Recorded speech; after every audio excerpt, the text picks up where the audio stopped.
ఫామ్‌తో సంబంధం లేకుండా సెంచరీ చేయడం అనేది ఆటగాళ్లలో కాన్ఫిడెన్స్‌ను పెంచుతుంది. ప్రతి సీజన్ లాగానే ఈ సీజన్ ఐపీఎల్‌లోనూ సెంచరీలు నమోదయ్యాయి. అయితే కొందరు సెంచరీలతో ఇన్నింగ్స్ ముగించగా మరికొందరు సెంచరీకి చేరువలో నాట్అవుట్‌గా పెవిలియన్‌కు చేరుకున్నారు.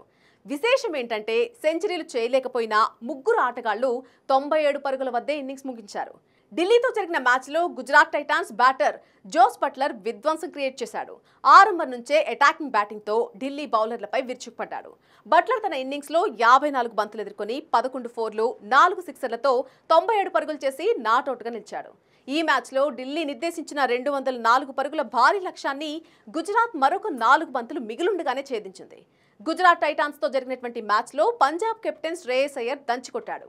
కేవలం 42 బంతుల్లో 4 ఫోర్లు 9 సిక్సర్లతో 97 పరుగులతో నాట్అవుట్గా నిలిచాడు. అయితే అయ్యర్కు సెంచరీ చేసే అవకాశం ఉన్నా జట్టు విజయానికి ప్రాధాన్యత ఇచ్చి క్రికెట్ ఫ్యాన్స్ మనసులు గెలిచాడు. ఇక defending champion Kolkata Knight Riders star batter Quinton de Kock Rajasthan Royals పై 97 పరుగులతో నాట్అవుట్గా నిలిచాడు. 8 ఫోర్లు 6 భారీ సిక్సర్లతో ఊచకొత కోసేశాడు. కానీ సెంచరీ చేయలేకపోయాడు. ఈ మ్యాచ్లో Kolkata Knight riders Rajasthan Royals ను 8 వికెట్ల తేడాతో ఓడించింది.